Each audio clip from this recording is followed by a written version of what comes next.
우리가 항상 예수의 죽음을 몸에 짊어짐은 예수의 생명이 또한 우리 몸에 나타나게 하려 함이라. 우리 살아있는 자가 항상 예수를 위하여 죽음에 넘겨짐은 예수의 생명이 또한 우리 죽을 육체에 나타내게 하려 함이라. 그런즉 사망은 우리 안에서 역사하고 생명은 너희 안에서 역사하느니라. 아멘. 부활신앙이란 말씀을 가지고 함께 은혜를 나누도록 하겠습니다. 다른 제목으로는 내 삶에 나타난 예수 그리스도의 죽음과 예수 그리스도의 생명. 부활신앙이라는 것은 우리가 고린도후서 4장 10절 12절 말씀처럼 매 순간 내 안에 두 가지가 경험되어지는 거예요. 그리스도의 죽음과 그리스도의 생명. 이게 나타난다고 바울은 지금 고린도서 4장 통해서 말씀하거든요. 근데 우리가 이걸 경험하고 있는가 이거예요. 제가 지난 주간에 가장 가까운 사람 통해서 한 가지 질문을 받았습니다. 그 질문이 뭐냐면 왜 부활절이 기쁨인가요? 딱 그걸 묻는 거예요. 여러분 부활절 기쁘세요? 네. 준호 집사님. 그래서 제가 딱 그 질문을 받았을 때, 제가 충격받은 가운데 한 가지 뭐냐면, 저 부활신앙, 부활 믿거든요. 그런데 그 질문을 받았을 때, 왜 기쁜가? 그러니까 딱 저에게 적용이 되는 거예요. 목사, 매년마다 부활주일 지내는데, 부활주일 맞이할 때 부활이 기뻐? 대답 안 하셔도 돼요. 여러분, 1년마다 한 번씩 부활주일 맞이하지 않습니까? 부활이 기쁘세요? 기쁩니다. 어떻게 기쁘세요? 무엇 때문에 기쁘세요? 왜 기쁘세요? 그래서 제가 그거에 대해서 생각을 하게 됐어요. 부활이 왜 기쁘고? 집사님 말씀은 사망권세 이겼기 때문에. 그런데 우리 머릿속으로 알아요. 저도 알아요. 사망권세 이기셨다는. 말로는 아는데 우리가 신앙생활하면서 겪는 고통이 있지 않습니까? 내가 원하지 않는 문제에 부딪혔을 때 죽고 싶다고 하는 거예요. 이건 부활신앙이 없는 겁니다. 바울이 이야기하는 것처럼 오늘 10절에서 난 부활이 기쁩니다. 그런데 내가 감당할 수 없는 딱 문제에 부딪히면 어떻게 돼요? 내 삶이 죽을 것 같아. 그리고 나중에는 어디로 가냐면 내 소망이 오늘 죽었으면 좋겠어. 근데 바울은 오늘 뭐라고 합니까? 우리가 항상 10절에도 11절에 우리가 살아있는 자가 항상이에요. 예수의 죽음을 몸에 짊어진다. 항상 그리스도의 죽음이 내 몸에 짊어져 있어요. 그리스도의 죽음이 나타난다는 겁니다. 여러분 그리스도의 죽음이 뭐예요? 십자가잖아요. 그래서 신앙의 삶이 고통스러운 겁니다. 예수 그리스도를 믿음에도 불구하고. 그런데 그리스도의 죽음만 몸에 짊어지면 정말 세상에 그리스도가 가장 불쌍해요. 그런데 뭐라고 합니까? 예수의 생명이 우리 몸에 나타납니다. 두 가지가 같이. 우리는 부활이 기쁩니까? 예, 기뻐요. 사망권세 이겼으니까. 그런데 삶의 실제 가운데서 세상 사람들이 겪는 모든 고통과 고난, 환난, 감당할 수 없는 문제를 겪을 때 심지어 인간관계 속에서 기쁨이 없습니다. 정말 부활을 믿는다면 그런 가운데서도 뭐 해야 돼요? 재정의 모든 게 무너져도 내 가장 가까운 사람은 평생 변하기 바랬는데 안 변해. 내가 가졌던 신앙의 소망들이 이루어지는 게 하나도 없어요. 모든 다 떠나갔는데. 그런데 예수의 죽음과 예수의 생명이 항상 내 안에 나타나면 어떻게 됩니까? 그 자리가 기쁨의 자리가 돼야 되는 거예요. 이 말씀에 따르면. 근데 우리는 제가 그 질문 받고 저에게 충격받은 거예요. 과거적이 항상. 예전에는 정말 기뻤는데 딱 그 질문을 받는데 그 질문한 사람이 누구냐면 제 딸이에요. 충신교회에서 초등부 맡아서 부활절 설교해야 되는데 그 질문을 받으니까 부활의 기쁨이 설교 제목. 초등부 아이들에게 부활의 기쁨을 전해야 되는데 내 안에 그 질문을 받고 왜 부활의 기쁨인 거예요?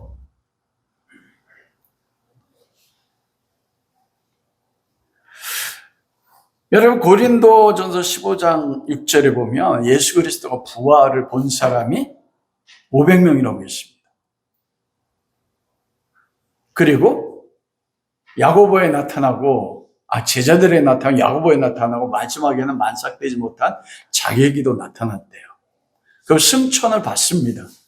그런데 우리가 아는 것처럼 마가의 다락방에는 몇 명이 모여서 기도했습니까? 120명이에요. 부활을 500명이 받는데 승천을 받았어요. 그런데 그 약속, 부활을 보고 약속을 받은 그들이 그 부활을 자기의 신앙으로 지킨 사람 120명밖에 안 됩니다. 우리가 머릿속으로는 믿고 그리고 기쁘다고 하는데 내 삶에 그것이 실제로 부활인 내 삶의 모든 것을 뛰어넘는 기쁨으로 신앙으로 나타나지는 못한다는 것입니다. 여러분은 부활에 대해서 어떤 이해를 가지고 있습니까? 부활에 대해 가지는 여러분의 신앙은 어떤 모습이에요? 그게 미래적입니까? 현재적입니까? 내 삶에 항상 나타나는 것입니까? 여러분 신앙이란 무엇이에요? 믿음, 교리가 내 삶의 실제화되는 게 신앙이에요. 내가 머릿속으로 믿는 거 이건 신앙이 아니에요. 관념입니다. 이게 내 가슴으로 내려와서 나의 마음, 생각을 전체를 지배하고 그것이 내 행동까지 지배해서 실제 삶으로 나타나는 게 신앙이에요. 그래 부활신앙이란 뭐예요? 부활이 머릿속으로 왜냐하면 이해가 돼야 되잖아요. 그리고 마음으로 돼서 고백이 되고 삶의 모습으로 나타나는 게 정말 우리가 부활을 믿는다면 제가 도전받은 그거예요.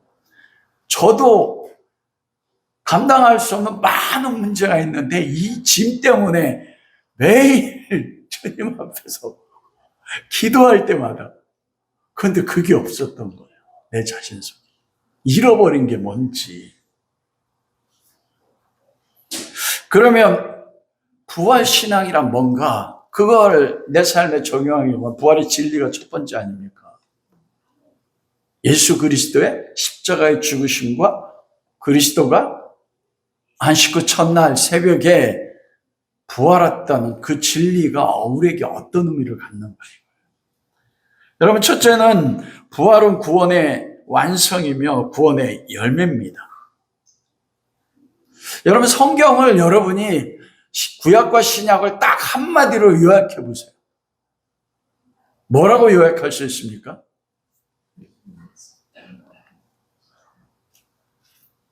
그걸 딱 한마디로 요약한 게 성경에 나와요. 복음서. 마가복음 1장 1절에 보면 하나님의 아들 예수 그리스도의 복음의 시작이라. 딱 이거예요. 성경은요. 하나님의 아들 예수 그리스도의 복음의 시작과 복음의 끝 딱 이거예요. 이 66권을 딱 한마디로 요약하면 뭐예요? 하나님의 아들 예수 그리스도의 복음 이거예요. 그래서 사도 바울이 예수 그리스도의 종 바울은 자기가 그리스도의 종인 걸 자랑했어요. 하나님이 참 택정함을 입어 복음을 위하여 택정함을 입었으니 이 복음은 뭐라고 말씀해요? 선지자를 통하여 하나님의 아들에 대하여 말씀하신 것이라. 그러면서 그러잖아요. 이 복음은 성경이 미리 약속하신 것인데 하나님의 아들에 관하여는 육신으로는 다윗의 혈통에 나셨고 성결의 영으로는 죽은 자들 가운데 부활하사 능력으로 하나님의 아들로 인정되셨으니 곧 우리 주 예수 그리스도지. 복음을 딱 두 가지로 핵심 세 가지로 이야기합니다. 육신으로는 다윗의 혈통에서 나셨고, 그리고 두 번째로는 죽은 자, 십자가에 못 박혀 죽고 죽은 자 가운데서 다시 살아나사, 거기서 십자가의 죽으심과 부활 가운데서 바울이 복음을 핵심적으로 표현한 게 무엇입니까? 죽은 자들 가운데서 부활하사, 부활의 능력으로 하나님의 아들로 인정됐다. 여러분, 우리가 틀린 건 아니에요. 케리그마는 예수 그리스도의 사역의 중심을 케리그마라고 하는데, 대부분의 교회 가운데 증거되는 케리그마의 핵심은 십자가의 죽으심입니까? 부활입니까? 죽으심이에요. 어떻게 보면 죽으심도 현재적이지만 과거적이고 부활은 더 현재적이 돼야 되는데, 여러분, 우리가 이해하는 부활은 조금 이따 나누겠지만 미래적이거든요. 죽은 자 가운데서 부활하사, 이게 현재 완료형이에요. 이게 현재 완료형이면 해석이 확대되면 예수 그리스도의 부활이 역사 속에서 골고다에 죽었을 때뿐만 아니고 창세전에 하나님이 예수 안에서 스타우로스, 그리스도 안에서 우리를 하나님의 거룩하고 흠없는 아들로 예정 선택하셨잖아요. 예정 선택하기 위해서는 뭐가 전제돼야 됩니까? 십자가의 죽으심이거든요. 그럼 부활하사 이 죽었다는 이게 어디까지 출발하냐면 창세전입니다. 그리고 그게 딱 예수님이 역사 속에서 부활할 때 딱 끝나는 게 아니고 지금도 어떻게 돼요? 죽으시고 죽은 자 가운데 부활하사, 이 부활이 지금도 살아 역사하는 겁니다. 그래서 사도 바울이 두 가지를 얘기하죠. 항상 언제예요? 창세전부터 역사로부터 지금까지, 그리고 미래까지도 하나님 나라에 동일해요. 하나님 나라의 여러분 기초의 기초가 뭐라고 생각하십니까? 하나님 나라 전체를 사는 하나님의 긍휼과 사랑이에요. 그 기반이 되는 게 뭐예요? 우리가 에베소서 2장에 보면 그리스도가 모퉁이 돌이 되사, 그 위에 선지자들과 사도들이 터가 입혀져서 우리가 하나님과 처소가 된다. 그리스도가 터의 천국이, 그게 뭡니까? 그리스도의 십자가의 죽으심과 그리스도의 부활이 터가 되는 거예요. 하나님 나라가 그렇다면 교회도 마찬가지예요. 교회를 구성한 성도들이 내 삶의 지금 이 순간에도요, 나의 삶의 모든 기반이 되는 게 뭐가라는 거예요? 예수 그리스도의 죽으심과 부활이에요. 예수 그리스도의 생명이. 요게 실제 삶의 역사로 내 환경이 어떠하든지 나타나는 게 뭡니까? 그게 부활신앙이에요. 내가 우리 자녀들이 좋은 데 못 가도, 내가 경제적으로 무너져도 자식들이 내 마음에 안 들어도, 심지어는 아내가 내 마음에 안 들어도 얘기하지 마세요. 그렇다고 실제 적용하면 안 됩니다. 예화예요, 예화인데 또 저희 집사람한테 또로로 달려서 얘기하지 마세요. 목사님 그랬다. 그래도 그리스도의 죽으신 모든 것이 끝났다고 할 때 항상 그리스도의 생명은 언제입니까? 부활할 때 생명입니다.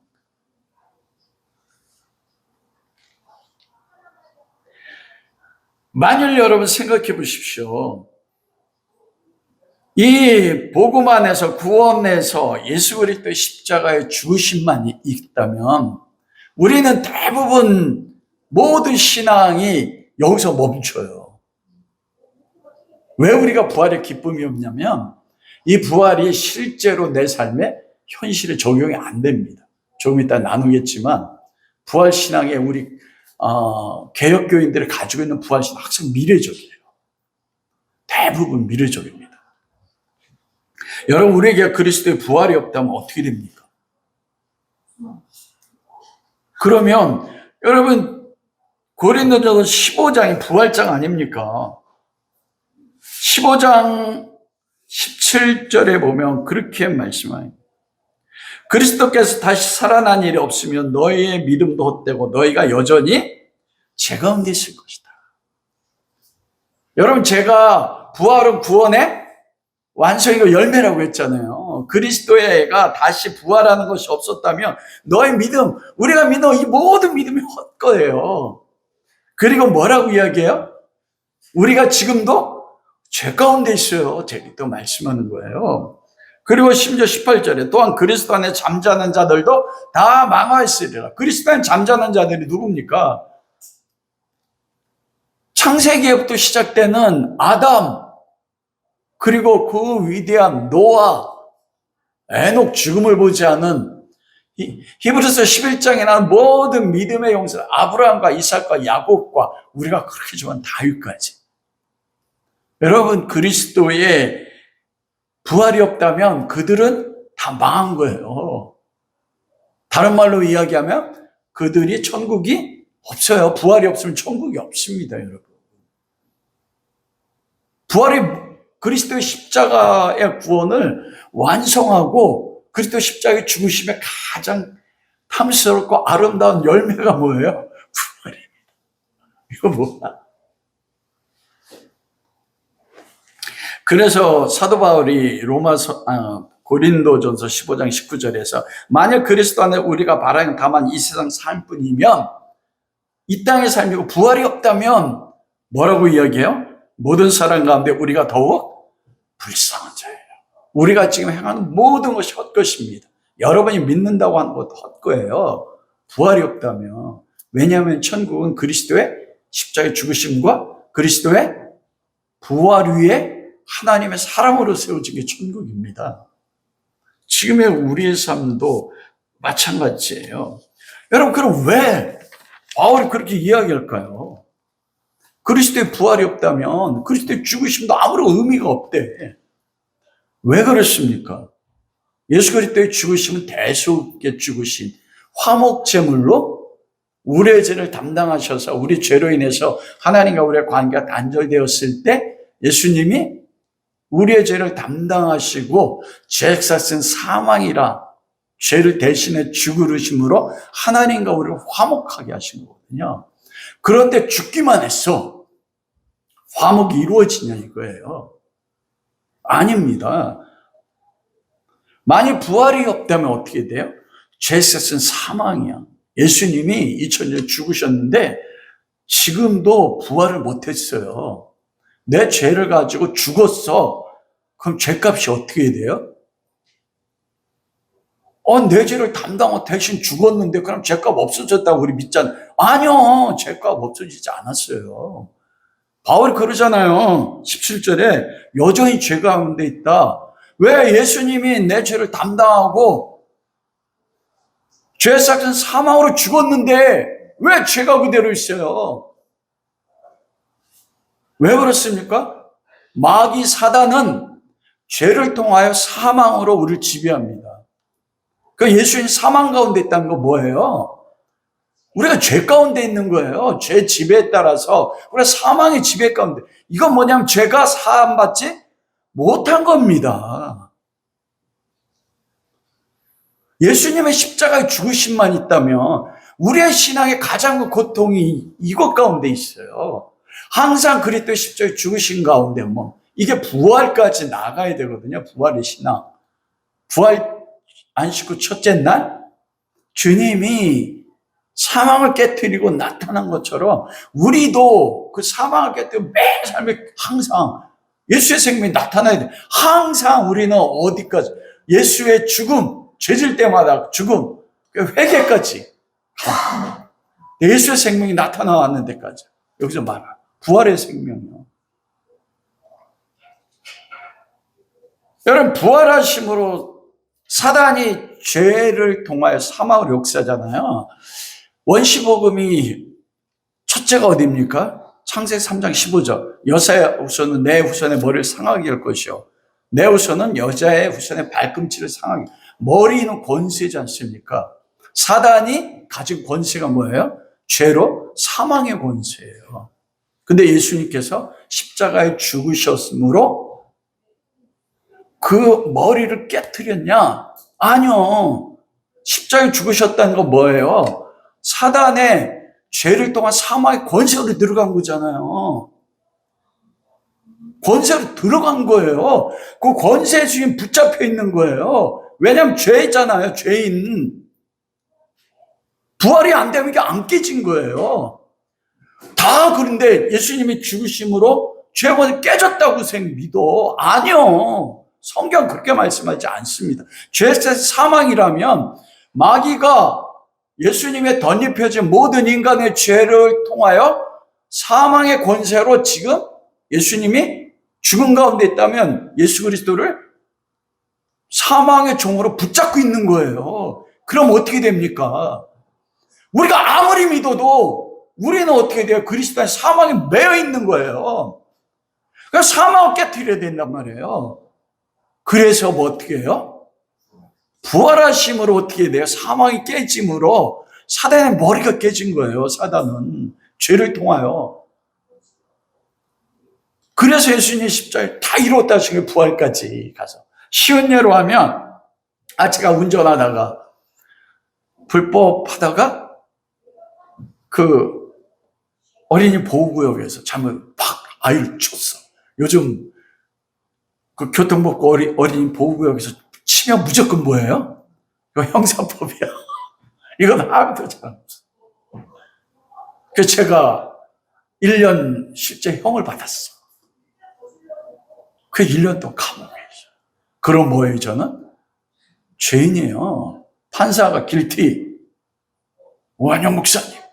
목사가 어떻게 돼가지고 어린이 보호구역에 60km 달립니까? 죄 인정하십니까? 그럼 어떻게 해요? 제가 그랬으니까. 그 죄에 매은 거예요. 1년 동안. 근데 1년 지났어요. 그때 풀려난 겁니다. 그럼 어떻게 돼요? 내 죄는 사라져. 이 풀려날 때 죄로부터 자유함을 얻는 겁니다. 이 풀려나는 게 뭐예요? 부활입니다. 그래서 부활이 기쁜 거예요. 우리는 대부분 십자가에 죽으시는 그리스도의 이게 인간적인 사랑이 반영이 많이 됐기 때문에 그래요. 근데 사랑의 출발 십자가에 죽으심 맞습니다. 죽으심을 통해 부활할 때, 와, 이때 그리스도의 죽으심을 통한 부활을 통하여 이제는 사망이 아니라 내 가운데 뭐가 역사한 거예요? 생명이요. 이게 믿어지면 어떻게 돼요? 와, 너무 기쁜 거예요. 이게 믿어지는 게. 그래서 부활이 없으면 어떻게 됩니까? 모든 것이 헛된 것입니다.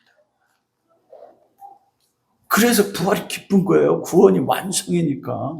구원이 열매니까. 이거는 한번 주 그리스도 부활함으로 확증된 겁니다. 내가 넘어지고 어떻게 해도.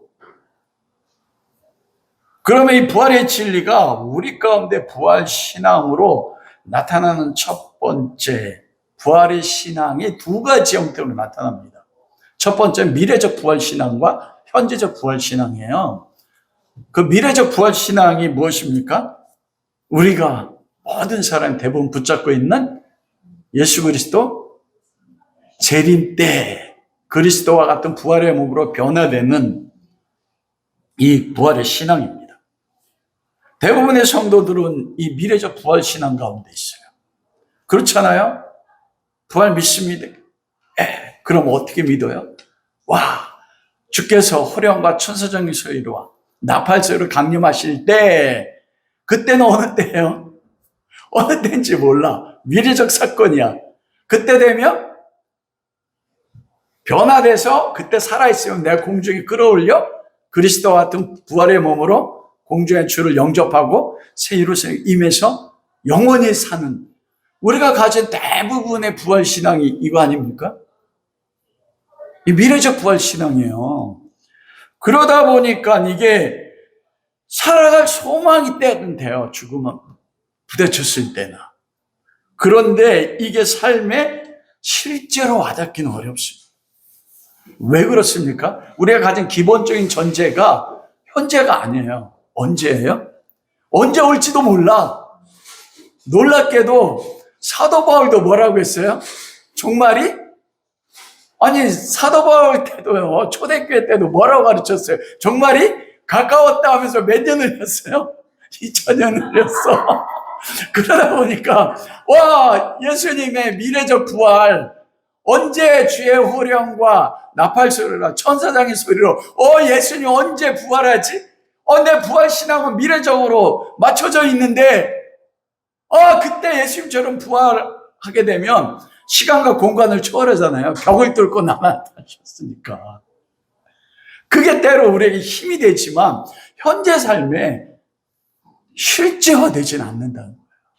근데 실제화되는 분들이 있어요. 신앙 깊은 그 미래적 부활을 현재화시키는 분들. 여러분이 그럴 줄 믿습니다. 대부분의 미래적 부활에 거기가 딱 멈춰져 있어요. 그러다 보니까 그 부활이 언제야? 현재화되지 않으니까 부활이 나와 관련 없어 보여. 와, 내가 죽을 때까지 종말이 임하지 않으면 이 부활은 내 현재 삶에서 관계가 없네. 내가 죽을 예수님이 재림할 때 되면 나도 예수님처럼 재림하게 되는 확 찍는 도장밖에 안 돼. 그 부활이 실제가 안 됩니다. 근데 부활의 현재적 부활 신앙이 있어요. 그게 4가지나 돼요. 여러분 한번 이게 맞는지 안 맞는지 베레아 사람들처럼 한번 여러분이 아는 성경 지식을 가지고 한번 생각을 해보십시오. 첫째로는 우리가 현재적 부활의 첫 번째가 죽음이 경험될 때입니다. 죽음과 직면하게 될 때. 여러분, 사람은 다 죽습니다. 여러분 가운데서는 내가 죽음을 직면했던 분도 계셔요. 죽을 수 있는. 우리 박성준 집사님 같은 경우. 그리고 정승훈 집사님 같은 경우. 이 죽음이 앞에 실제적인 경험이 되어진다면, 특별히 사람들에게 죽음이 선고될 때, 누구나 죽음을 경험하지 않습니까? 죽음이 선고되지 않고 갑작스럽게 죽는 경우도 있지만, 여러분, 우리가 부활이 왜 기쁨이 없냐면 이 죽음이 무엇인지 몰라요. 죽음이 무엇인지를 알면 성경에 보면 많은 분들이 구약시대부터 죄를 짓잖아요. 그러면 죄 짓는 그 심판이 뭐로 나타나요? 네가 이 선악과를 따먹으면 정령 죽으리라. 이게 무트, 타무트 이렇게 되거든요. 무트가 죽다인데 죽고 또 죽을 거야. 육체적으로 죽고 영적으로도 죽을 거야. 이게. 범죄의 결과가 사망이란 말이에요. 근데 우리는 죄 지면 사망이라고 아는데 이 사망이 뭔지를 몰라요. 정말. 성경이 말씀하신 죽는다는 그 현실 앞에 정말 적나라하게 대면하면 이 부활이 왜 기쁨인지 경험해요. 죽음을 모르기 때문에 죽음이 내 삶의 실제가 아니다 보니까 이 부활이 기쁨인 것을 경험하지 못합니다. 여러분, 세상 사람들을 죽음에 직면해요. 그리스도인들 죽음에 직면해요. 그래서 세상 사람들이 죽음을 대면할 때와 그리스도인들이 죽음을 대면할 때 다릅니다, 여러분. 여러분, 요한계시록 14장 13절에 보면 나는 또 하늘에서 들려오는 음성을 들었습니다. 세 번역이에요. 기록하여라. 이제부터 주님 안에서 죽는 사람 복이 있다. 그래서 성령이 말씀하셨습니다. 그렇다. 그들의 수고가 그치고 쉬게 하려 함이라. 그들이 믿은 것이 남아있기 때문이다. 이렇게 말씀하거든요. 이제부터는 예수 그리스도의 구원이 완성됐을 때예요. 십자가의 죽으시가 부활이. 주님 안에 죽는 사람은 복이 있대요. 여러분, 죽음이 복이 있습니까? 세상 사람들은 안 그래요. 그래도 그리스도 안에 있는 사람들, 부활의 신앙이 없으면 죽음 두렵습니다. 놀랍게도 평생 장로님으로 살았는데 죽음 앞에 섰을 때 신방 갈 때요. 목사님, 나 좀 살려주세요. 나 좀 살려주세요. 죽음을 눈앞에 두고. 나의 신앙이 참된 신앙인지 딱 죽음을 대면해 볼 때입니다. 그래서 그 유명한 심리학자 가운데 한 사람이 그 엘리자베스 로스라는 의사가 수십 년 동안 죽음 직전에 있는 사람들을 인터뷰하고 그들의 체험을 가지고 기록한 책이 있습니다. 거기에 보면 임사체험자들의 이야기가 나와요. 임사체험이란 거 뭐냐면 죽음에 대한 선고를 받고 죽음을 대면해 있는 사람들, 그들 수십 년 동안 의사였기 때문에. 그러면서 그 죽음을 눈앞에 뒀었을 때 죽음이 선고되고 죽음까지 도달하는 시간 동안에 인간의 심리와 반응을 5가지 단계로 표현했어요. 근데 이게 죽음뿐만 아니고 우리가 감당할 수 없는 문제에 부딪혔을 때 똑같습니다. 여러분들이 겪는 게 똑같아요. 맞는지 한번 잘 생각해 보세요. 첫 번째로 나타난 반응은 죽음이 선고됐을 때 모든 사람들이 부인합니다. 그럴 수가 없어. 내가 죽다니. 왜냐하면 죽음을 전혀 생각하고 살지 않았거든요. 죽음은 나하고 관계없었어. 그러면서 병원의 진단을 믿지 않고 여기저기 계속 진단만 들어가요. 부인하니까. 그리고 두 번째 단계가 다닌 곳마다 죽음의 선고가 내려져. 이제 6개월입니다. 그러면 뭐가 돼요? 그 다음에 뭐가 나타나요? 분노입니다. 왜 내가? 심지어는 그리스도인들 가운데도 저도 경험했잖아요. 하나님, 하늘 보고 왜 하나님 나에게? 이게 분노예요. 하나님에 대한. 그리고 죽음에 대한 분노. 왜 하필 나야? 나보다 저 사람이 더 못됐는데 나는 그래도 하나님 섬겼는데 저 사람은 예수도 모르고 내가 봐도 잘못한 게 얼마나 저 정치인은 전과 사범인데 어떻게 국회의원 나와? 저놈이 죽어야지. 저놈이 암이 걸려야지. 막 분노하는 겁니다. 현실은. 그 세 번째 단계가 딜하는 거예요. 거래. 그래도 분노해도 이게 감당이 안 돼요. 그러면 그 뭐예요? 타협을 해. 그래, 내가 이렇게 된 것은 죄 때문이야. 나만을 위해서 혼자 살려고 했어. 가족도 돌보지 않고.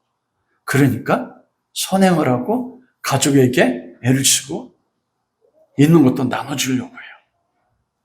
그래서 믿는 백성 사람들은 신유 집회를 찾아가고 용화다는 데 가서 예언도 받고 그래서 여기저기 다 쫓아가는 거예요. 이게 딜이에요. 내가 할 수가 없으니까. 타협한 거래하는 것입니다. 그리고 이 거래가 안 돼. 기도해도 안 되고 내가 바뀌었다고 해서 내 재산도 신앙이 없는 사람들 나눠주고 하는데도 그러면 네 번째가 뭐냐면 실패로 끝나면 좌절과 우울증이 빠집니다. 근데 대부분의 사람들이 여기서 멈춰요. 그런데 맨 마지막 5번째 단계가 수용 단계입니다. 그 죽음의 그 사실 그대로 받아들여요. 겸손하게. 그러면서 지금까지 살아왔던 자기의 삶을 뒤돌아보면서 이 용납하지 못했던 것조차도 하나님이 주셨다는 거예요. 그래서 이 로스라는 의사분이 수십 년 동안 이 5단계로 갔을 때 세상의 모든 사람들은 4단계에서 끝낸다는 거예요. 거의 대부분. 그런데 5단계로 가서 지금까지 짊어졌던 모든 걸 내려놓고 그리고 용서하지 못했던 사람도 그 특징이 뭐냐면 용서로 나타나요. 그리고 자기가 적극적으로 남은 시간 동안에 사랑하려고 한다. 그러면서 죽음을 맞이하게 돼요. 그리고 그 죽음의 단계에서 뭐가 일어나는 줄 아십니까? 퀀텀 리프가 일어나요. 즉 폭발적인 영적인 성숙이 일어나요. 이게 부활이에요. 죽음 앞에 딱 직면하니까 내가 지금까지 추구했던 모든 것들이 죽음 앞에 딱 직면하니까 뭐예요? 헛된 겁니다. 심지어는 자기가 가졌던 에피드미아 탐심, 거룩한 탐심도 마찬가지예요. 이 모든 것이 죽음 앞에 딱 지면 얼마나 헛되다는 거 알고 자기가 다 죽어요. 그리스도의 항상 예수의 죽음이 몸에 짊어지고 죽음 앞에 서니까 예수 그때 죽음이 자기의 죽음이 죽어지고 그리스도의 생명이 나타나면 어떻게 돼요? 용서하는 거예요. 도저히 용서할 수 없는. 그래서 그 죽음을 맞이하는 그 순간이 살아생전에 못다 이룬 신앙인의 거룩을 이루는 클라이막스가 돼요. 그때 뭐가 일어납니까? 그리스도와 죽고 그리스도와 함께 부활이 그때 일어나요. 와. 여러분, 그래서 그리스도인의 죽음은 뭐라고 해요? 복된 죽음인 거예요. 믿음 안에서. 그러니까 우리가 아는 것처럼 사도 바울이 그래서 고린도전서 15장에 그렇게 말하냐. 사망아 너의 승리가 어디 있느냐? 사망아 내가 쏘는 것이 어디 있느냐? 사망이 쏘는 건 죄요. 죄고는 율법이라. 우리 주 예수 그리스도로 말미암아 우리에게 승리를 주신 하나님께 감사하노니 그러므로 내 사랑하는 형제들아 견실하여 흔들리지 말고 항상 주의 일에 더욱 힘쓰는 자들이 되라. 너희 수고가 주 안에 헛되지 않아. 사망은 너희 쓰는 것이 어디 있느냐? 죽음 앞에 담대하는 거예요. 근데 우리는 내 고통을 당하면 그 죽음을 돌파해서 거기서 그리스도와 부활까지 이르는 게 아니고 와, 나 오늘 숨이 끊어지면 죽고 싶어. 이게 소망이에요. 여기에는 예수의 생명이 나타나요? 안 나타나요? 안 나타납니다. 근데 바울은 뭐라고 해요? 항상 예수의 죽음이 우리 몸에 짊어지면 그 죽음에 딱 직면할 때요. 그래, 죽음은 우리에게 하나님이 주시는 부활의 최고의 은혜입니다. 거룩의 최고의 클라이막스가 어디냐면 죽음이에요. 왜냐하면 그곳에서 부활이 일어나기 때문에 그렇습니다. 제가 이거 실제 경험했던 거예요. 이분이 믿음이 굉장히 좋다고 인정받았던 분이에요. 그런데 이분이 교회를 떠나게 됐어요. 떠나면서 막 저희 막 이게 다 목사님 때문이에요. 저 때문에 떠났네. 제가 그때 얼마나 충격을 받았지. 평상시 좋았다가 어떤 한 문제로 그렇게 됐는데 그러면서 막 떠나가셨어요. 그래서 제가 그 교회를 떠나왔습니다. 근데 들렸던 소식, 그분이 깊은 중병, 거의 죽음의 중병에 걸렸다고 하더라고요. 근데 얼마 지나잖아. 전화가 한 통 왔는데 그 권사님이 전화하신 거예요. 그러더니 뭐라고 전해? 목사님, 용서해 주세요. 자기가 딱 직면하니까 내가 다른 사람에게 했던 잘못들이 다 기억나더래요. 다른 사람이 목사님이 저에게 제가 성자 아니잖아요. 잘못한 거 있단 말입니다. 그게 기억나는 게 아니고 내가 목사님에게 상처 주고 다른 사람이 상처 주고 그러면서 권사님이 목사님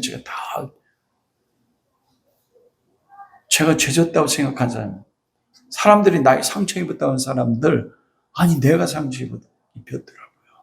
제가 다 그분들에게 용서를 구하는 전화를 합니다. 목사님 제가 잘못됐어요. 용서해 주세요. 제가 어떻게 했어요? 아니요. 권사님 제 잘못이에요. 죽음 앞에 딱 서니까요. 바뀌는 거예요. 그분이 그리스도 안에서 자기가 죽었어요. 그리고 그리스도의 생명이 부활하신 거예요. 여러분, 신앙은 우리 항상 현재적으로 내 중심을 생각해요. 아니에요. 신앙은 하나님 앞에 섭니다. 이 죽음의 관점에서 내 삶을 그리스도의 죽음과 생명으로 바라보면 내 삶이 어때요? 바뀌어집니다. 이게 없으니까 기쁨이 없습니다. 두 번째로는 그 많은 심리학자들이 작은 죽음을 통한 부활신앙입니다. 인간은 인생 속에서 똑같이 무수히 많은 작은 죽음의 단계들을 통과한답니다.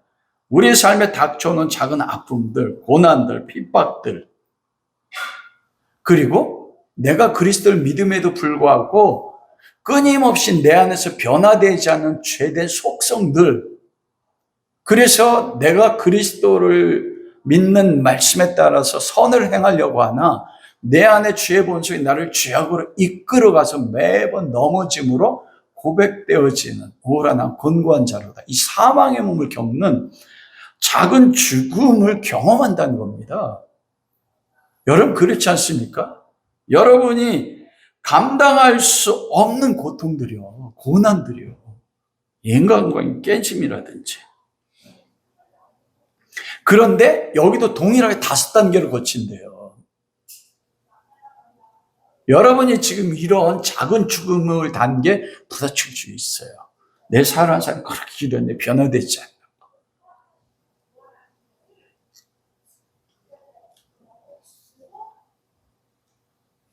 첫 번째가 나타나는 그 2가지 형태인데요. 첫째는 성도들에게 나타나는데 세상 사람들은 아닙니다.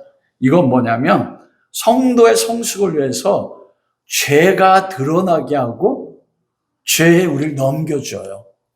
죄를 넘겨주게 한다는 게 제가 로마 설교할 때 말씀드렸죠. 죄짓게 하는 게 아니고 우리가 매 순간 선택을 합니다. 말씀으로 살지 아니면 약함에 의해서 말씀을 벗어나서 내 에피드미아 탐심으로 살지. 그런데 내가 어떤 일을 결정해야 되는 그 순간에 내 말씀이 아니고 내 뜻대로 살아서 결정을 하려고 할 때 하나님이 개입할 수가 있잖아요. 주권이 있으니까. 그런데 개입하지 않고 내버려도 이게 넘겨두는 거예요. 그게 넘어집니다. 넘어지면 어떻게 해요? 내 죄가 드러나요.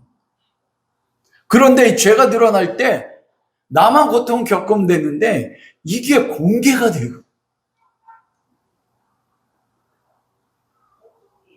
오늘날 교회가 2개의 형태를 나눠줄 수 있습니다. 이 죄가 교회 가운데 공개되면 어떻게 됩니까? 대부분의 교회는 그분 그 교회에서 신앙생활 못하고 쫓아가요. 근데 구속사로 해석되는 교회는 어떻게 됩니까? 그게 오픈이 돼도 용납이 돼요. 그런데 나의 죄가 드러나게 될 때 동일하게 5가지 단계를 거친답니다. 처음에는 부인해. 난 그런 사람 아니야. 그런데 진짜가 드러났어. 그러다 보니까 분노의 단계. 야, 나만 그런 죄 짓냐? 여러분이 겪는 문제도 잘 생각해 보세요. 분노 단계 넘어갔다가 이제는 분노하다가 안 되니까 그래, 거래 단계. 내가 평소에 그 사람한테 잘못하면 그럴 거야. 그리고 잘 대해주고요. 그런데 계속 그 죄의 문제가 사라지지 않아요. 그럼 어딥니까? 자포자기, 우울증으로 가요. 그러다가 기독교인들은 그리스도의 복음 안에서 수용하게 됩니다. 맞아. 내가 죄인 중에 괴수야. 여러분, 그래서 하나님께서는 우리 죄를 자꾸 드러나게 하는 거예요. 죄가. 이게 우리를 구원으로부터 끊는 게 아닙니다. 우리를 어떻게 하는 거예요? 매일 항상이라고 했잖아요. 여기서 사도 바울이. 그리스도의 죽음이 내 짐에 짊어진다. 왜 그리스도의 죽음이 내 짐에 짊어집니까? 죄가 드러나지 않으면 그리스도의 죽음, 십자가 죽음 나에 적용될 이유가 있어요? 없잖아요. 근데 항상 이래. 기가 막히잖아요.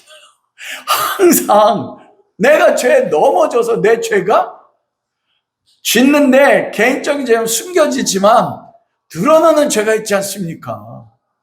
그래서 매번 그리스도의 죽음으로 죽게 거기서 멈추면 그것처럼 불쌍한 사람이 없는데 어떻게 돼요? 예수의 부활로 생명으로 나타나는 거예요. 이걸 알게 하도록 이끌어가는 거예요. 그래서 여러분, 내가 죄가 드러날 때, 내 사랑하는 사람들 죄가 드러나 변화되지 않을 때 저게 사람이라네. 저게 인생인데 항상이라고 얘기했는데 몇 가지 죄가 드러났어. 그럼 어떻게 해야 됩니까? 아이고 하나님 감사해요. 나는 항상인데. 왜 판단합니까? 교만해서 그래요. 나는 하나님 앞에 행함으로 인정받을 만하다 생각하니까. 그러니까 예수의 죽음과 예수의 생명이 나타나지 않습니다. 내가 항상 넘어짐으로 인해서 그리스도의 죽음이 나에게 몸에 나타나야 돼. 그래야지 그 다음에 뭐가 있어요? 그리스도의 부활로 내가 살아나는 거예요. 이게 매 순간 넘어질 때마다 부활이 경험되면 그곳이 뭐가 됩니까? 하늘나라예요. 죄 앉아서 하늘나라 아니라니까 우리 착각하고 있어요. 여러분, 그런 의미의 부부싸움도 여러분이 거룩을 위해서 잘 이용할 수 있습니다. 부부처럼 상대편의 죄와 단점을 가장 잘하는 사람이 있어요, 없어요? 그런데 안 받아들여. 그러면서 뭐라고 해요? 왜 안 바뀌어만 얘기하지? 주님은 바꾸라고 주신 게 아니거든요. 그 죄들, 단점들이 드러나. 이거는 부부간에 뿐만 아니에요. 부모와 자식간에도 동일해요. 안 바뀐다고 우린 정죄하잖아요. 그리고 거기서 확 넘어져 버리고 생명까지 못 가고, 그래서 뭐해? 와! 죽고 싶어. 왜 나에게 이런 걸?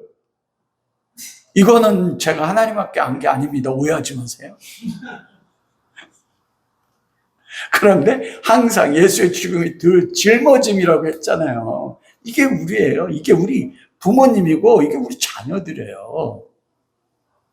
그래서 작은 죽음을 부딪혀서 거기서 우리 그리스도인들도 그것을 경험하는 겁니다. 부인과 분노와 하나님과 딜하고 거래하고 실망하고 자포자기할 때 그때 못합니까? 그리스도의 생명이 나타나서 부활로 살아나는 거예요. 수용하고. 이걸 드러나게 함으로 나를 어디 가운데 이끌어요? 부활 생명으로 거룩 가운데요. 여러분, 그래서 그리스도인이 결혼할 때요, 너무 좋은 사람하고 결혼하는 건 그리스도 유익이 안 됩니다. 나를 거룩으로 부활의 생명을 경험하려고 하려면 내 남편이, 내 아내가 뭐가 드러나야 돼요? 제가들의 단점이. 내 부모도 똑같아요, 여러분. 너무 좋은 부모면 이게 구석사적 해석이잖아요. 상대편이 나에게 잘못하는 게 왜? 그의 잘못이 나에게 고통으로 오지만 그걸 통해서 나를 어디로 이끌어가요? 거룩으로 이끌어간단 말이에요. 그러면 부모님이 잘못하고 남편이 아내를 잘못하면 이걸로 적용하면 어떻게 해야 돼요? 가서 절을 해야 되는 거예요. 아빠가 이래서, 아빠가 날 거룩하게 하려고, 아빠가 그런 죄의 짐을 짓네. 아빠 고마워. 여보 고마워. 이곳으로 가면 그곳이 뭐가 돼요? 부활의 생명 있는 천국이.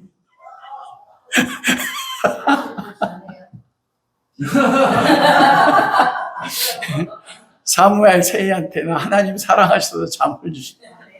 어제 새벽 5시에 와가지고.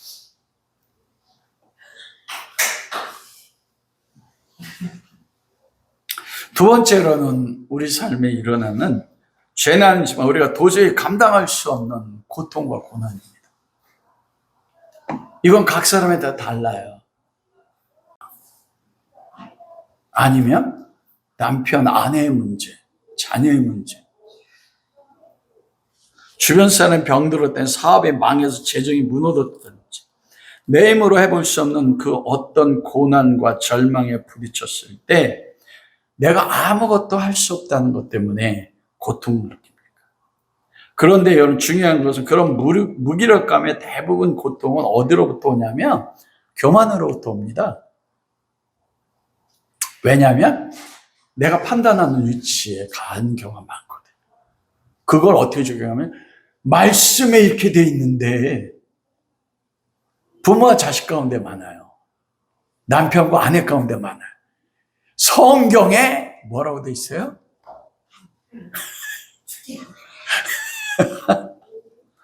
부모를 공경하라 돼 있는데,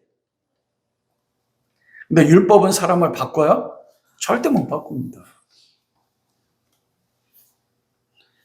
왜냐하면 내 삶의 환경을 내가 조정할 수 있다 여기기 때문에 그렇습니다. 이게 뭐냐면 아담이 지은 죄 아닙니까? 하나님을 하나님 자리에 끌어내려 내가 그 자리에 앉아서 내 삶을 어떻게 해요? 내가 컨트롤하고 개척해 나가는 거예요. 다른 사람을 보고 내가 절망하는 것도 뭐예요? 동일해요. 내가 그 사람을 변화시켰다고 여기거든요. 이게 뭐냐면 죄의 정체성입니다. 그래서 하나님 그런 교만을 깨트리기 위해서 네가 뭐냐? 그래서 하나님이 아담이 범죄했을 때 딱 처음에 한 말이 뭐예요? 아담아 내가 어디 있느냐? 이게 아담의 지금이 무화과 나무 숨은 이걸 얘기하는 거예요. 아담아 너 누구야? 너 내 앞에 어떤 존재로 서 있어? 우리가 감당할 수 없는 작은 죽음들, 이걸 통해서 내가 아무리 노력해도 안 바뀌어. 거기서 죽게 만든 거예요. 그러므로 무엇합니까? 나는 할 수 있는 게 아무것도 없어. 자아를 죽이는 거예요. 교만을 깨트리는 거라고요. 그래서 그 작은 죽음들을 통과하면서 나의 한계를 느끼고 배우면서 뭐합니까? 난 그리스도의 은혜가 아니면 살 수가 없네. 그리고 현재의 삶에 부활을 경험하게 하는 겁니다. 그리고 부활로 살아나게 해요. 이길 수 있는 건 그 길밖에 없습니다, 여러분. 하나님이 해주신다고요? 아니요. 성령 안에서 내가 지금 이 끊임없이 붙은 작은 죽음 감당할 수 없는 걸 죽음으로 살아내야 돼요. 근데 우리는 어떻게 기도합니까? 없애주세요. 없애주면 그 다음에 뭔지 아세요? 더 큰 거 1톤짜리였는데 그 다음에 야 내가 너 사랑해 2톤짜리를 팍 줘버려. 1톤 때 어떻게 돼요? 그거 내 감당을 뚫고 나가야 돼 부활로. 그러니까 부활이 경험 안 되는 거예요. 미래적 부활로밖에. 세 번째가 현재적 부활의 세 번째는 주일 지킴입니다. 제가 이걸 묵상하면서 와, 이 주일까지 연결되는데 제가 제 스스로에게 이 말씀과 은혜 받았어요. 항상 그리스도의 죽음이 나에게 몸에 짊어지게 하면 그리스도의 생명이 나타나게 합니다. 여러분 왜 우리 주일 지켜요? 여러분 왜 주일 지킵니까? 성경에 뭐라고 돼 있어요? 안식일을 거룩히 지키라. 창세기 20장, 아니 출애굽기 20장, 신명기 5장 그렇잖아요. 출애굽기 20장 8절 내가 하늘과 땅을 창조했으니 너희는 창조하고 안식했으니 너희는 안식일을 거룩히 지키라. 이게 안식법의 첫 번째입니다. 두 번째가 뭐냐면 신명기 5장에서 말했잖아요. 신명기 5장에서는 뭐라고 말씀합니까? 12절 내가 애굽 종되었던 집에 너를 구원했으니 안식일을 지키라. 두 번째로는요. 나중에 신법이 구원 때문에 지키라고 한 거예요. 그래서 구원이 어느 때 완성됐어요? 우리가 지금 부활 얘기하잖아요. 안식 후 첫째 날 초실절 구원이 완성됐잖아요. 그러면은 안식법의 두 번째 신명기법에 따르면 애굽에서 세상에서 마귀에서 구원해낸 날, 구원이 완성된 날이 언제예요? 부활절이잖아요. 안식 후 첫째 날 예수님이 부활함으로써 구원이 완성됐잖아요. 그러면 이 주일 지키는 게 안식일법의 신법, 신명기 5장의 안식법을 지키기 위해서는 언제 주일을 지켜야 돼요? 안식일을? 주일이요. 내가 애굽 종되었던 집에서 널 구원해냈잖아. 그게 구원이잖아요. 그런데 예수님이 구원을 완성한 날이 언제예요? 안식 후 첫째 날, 초실절 주일이잖아요. 그래서 이날 주일 지킴이 뭘 지키는 거예요? 안식일 지키는 거란 말이에요. 그래 지금 안식일 지키는 교회는 꽝이에요. 성경 모르는 거라니까요. 장로교인들 다 몰라. 그거 몇 번 설명했는데도. 그리고 두 번째는 우리의 주일 지킴은 바로 부활신앙을 실제화시키는 부활신앙의 표현입니다. 예수 그리스도의 구원의 완성한 날이 부활한 날이잖아요. 그 부활한 날이 안식 후 첫째 날, 초실절 아닙니까? 그날이 뭐예요? 하나님의 구원이 완성되고 열매 맺는 날이잖아요. 그러므로 초대교회 성도들이 주일 지킴으로 두 번째 창조가 완성된 겁니다. 새 창조가요. 왜냐? 아담에 의해서 하나님의 창조 세계가 어떻게 됐어요? 깨졌잖아요. 그리스도 안에 있으면 새로운 피조물이라 이전 것을 지나갔으니 보라 새 것이 되었다 이렇게 말씀하지 않습니까? 그래서 여러분 안식 후 첫째 날 주일날 성도들이 모일 때 그들이 뭘 가지고 모였어요? 부활신앙 가지고 모인 거예요. 예수님이 안식 후 첫째 날 새벽에 무덤 문이 열렸을 때 막달라 마리아와 여인들이 뛰어가서 제자들도 보고 빈 무덤에 내려왔을 때 누가 부활한 예수님을 만났습니까? 막달라 마리아 만났지 않습니까? 그 부활의 감격이요.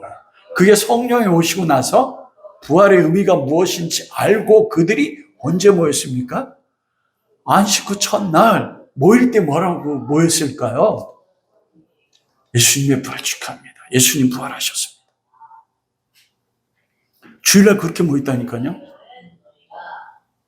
그리스도께서 부활하셨습니다.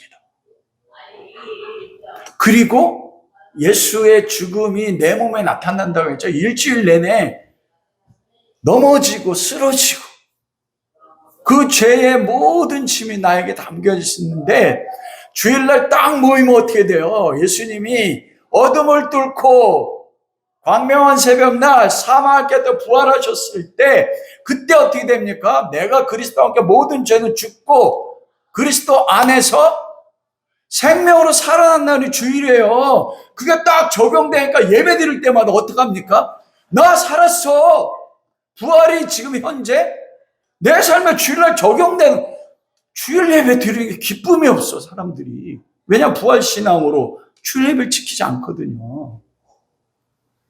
여러분 이 주일이 부활에서 출발했다니까요. 그들이 가지는 부활신앙의 첫 번째 표현으로 나타나는 게 뭐라고요? 주일 예배예요.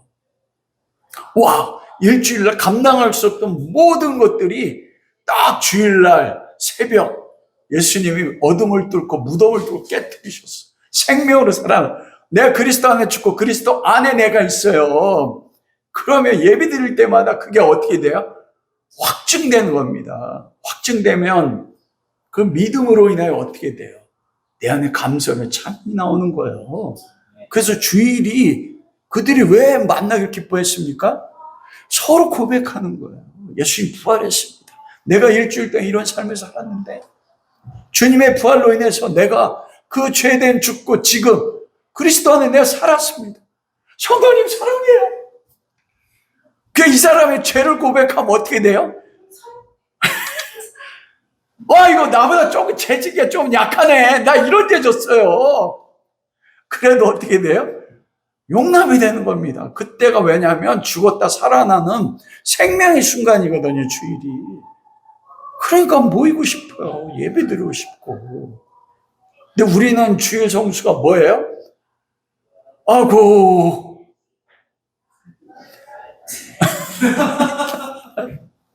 우리 성도님들은 짐이 되는 거.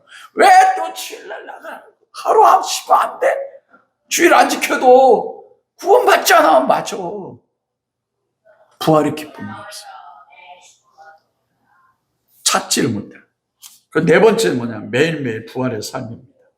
사도 바울이 고린도전 15장 31절에 뭐라고 해요? 내가 날마다 죽노라. 사도 바울이 이방에 사도했지 않습니까? 누구보다도 복음을 위해 삶의 전부를 바쳤던 분이에요. 근데 매일 죽는데요. 두 가지입니다. 매일 죄에 대해서 죽어. 그리고 또 한 가지는 실제적으로 죽어요. 작은 죽음들. 고린도서 11장 23절부터 보면 내가 오게도 같이 여러 번 죽을 뻔하고 40에 하나 감염을 5번 맞고 태장에 3번 맞고 한 번 돌에 맞다 죽었잖아요. 루스드라에서. 다시 살아나고 여행 중에 3번 파선하고 강의 위험, 강도, 동족, 이방인, 바다, 거두청자 휘원, 목마르고 배고프고 헐벗었다. 바울은요 매 순간 뭐 했어요? 죽었어요. 매일매일. 그런데 바울이 뭐냐면 내가 날마다 죽노라라고 했을 때 여러분 고린도전서 15장 31절에 바울이 가진 최고의 자랑이 있었습니다. 그게 뭔지 아세요? 형제들아 내가 그리스도 예수 우리 주 안에서 가진 바 나의 자랑은 뭐라고요? 나는 날마다 죽노라. 사도 바울의 자랑이 날마다 죽는 거였습니다. 우리는 바울을 몰라요. 이 날마다 죽는다는 게 여러분 날마다 죽으면 바울이 오늘 고린도서 4장의 말씀에 따르면 그 다음에 나오는 게 뭡니까? 내가 그리스도와 함께 그때 죽음으로 매 십자가에 죽어요. 이 사람들은 앞을 봐도 소망이 없고 뒤로 봐도 소망이 없고 옆을 봐도 소망이 없고 위로 보니까 뭐가 있어요? 매일 죽으면 뭐예요? 매일 산으로. 항상. 그래서 항상이에요. 매일 죽어요. 부활신앙이요. 매일 죽고 매일 살아. 그러니까 세상 모든 사람들이 나를 버려도 세상 모든 사람이 나를 대적해도 나의 지금의 내 환경은 망했는데도 그것으로 인해 죽어. 그게 내 삶에 뭐예요? 중요하지 않게 돼요. 왜냐하면 눈에 보이는 모든 것들은 마지막 날 불태우기 위해서 예비된 거 알거든요. 내 앞에 계신 주님을 보고 주님 안에서 살아. 그러니까 풍부와 궁핍이 내 마음을 빼앗지 않습니다. 그것이 하나님 나라가 되는 거예요. 보세요. 미래적인 부활, 그러다가 죽음의 고통, 작은 고난들은 부활을 경험하는 게 좀 많아져. 주일은 일주일에 한 번. 그 다음에 어떻게 돼요? 현재적 부활의 마지막이 항상이에요. 매일매일 죽는데 매일매일 살아. 그럼 어떻게 됩니까? 자식이, 남편이, 아내가 내 삶의 모든 게 무너져도 참 우리 불쌍해요. 제가 불쌍하다. 바울이 얘기한 항상 그리스도의 죽음이 내 몸에 나타나. 이게 주님의 왜 자식이 고통받는 거 기뻐하겠습니까? 그걸 통과해야만이 뭘 경험해요? 부활이요. 근데 이거 추구한 사람 없습니다. 내가 예수 잘 믿어서 이 땅에 잘 되는 것만. 그거 죽는 거 아니에요. 그래서 여러분 삶에 왜 고통이 많은지 아십니까? 그거 쫓아가면 어떻게 돼요? 나중에 죽습니다, 영혼이. 그거 아니야. 그걸 끊어내니까 우리가 고통스러워요. 매일 사는 것은. 말씀을 마치도록 하겠습니다. 왜 우리가 부활신앙으로 살지 못하고 기쁨이 없는가? 저는 한 가지를 봤어요. 요즘 히브리서를 공부하는데 히브리서 3장 1절과 히브리서 4장 2절에 보면 우리의 믿는 도리의 사도시며 대제사장이신 예수 그리스도 예수를 깊이 생각하라. 생각하지 않습니다. 여러분 생각은 그 사람의 존재입니다. 이것은 성경이 말씀하시고 세상이 말하는 가치관이에요. 여러분이 지금 무엇에 어떤 생각을 여러분 지배하고 있습니까? 여러분 세상에 데카르트라는 철학자가 있잖아요. 우리 학교 다닐 배웠잖아요. 너무나 잘 알아요. 나는 생각한다. 고로 나는 존재한다. 이게 뭐예요? 그 사람의 생각이 그 사람의 존재입니다. 여러분이 어떤 존재인지 알고 싶으세요? 여러분이 지금 뭘 생각하는가? 여러분이 하루의 삶에서 여러분의 생각을 지배하는 게 뭡니까? 그게 여러분의 존재의 지금에. 그게 여러분을 결정한다니까요. 생각은 마음의 의지로 나타나고 그건 행동으로 나타나요. 우리 삶이 부활이 되고 말씀 가운데 기쁨을 누리지 못하는 게 우리의 믿는 도리 사도시며 대제사장, 지금 아버지 보좌 우편에게 부활하셔서 그분을 생각 안 해요. 깊이 그분한 생각 안 해요. 이게 신앙인데 항상 내 중심으로 생각해. 내 자식놈, 내 마누라, 내 아내, 이거 해야 되죠.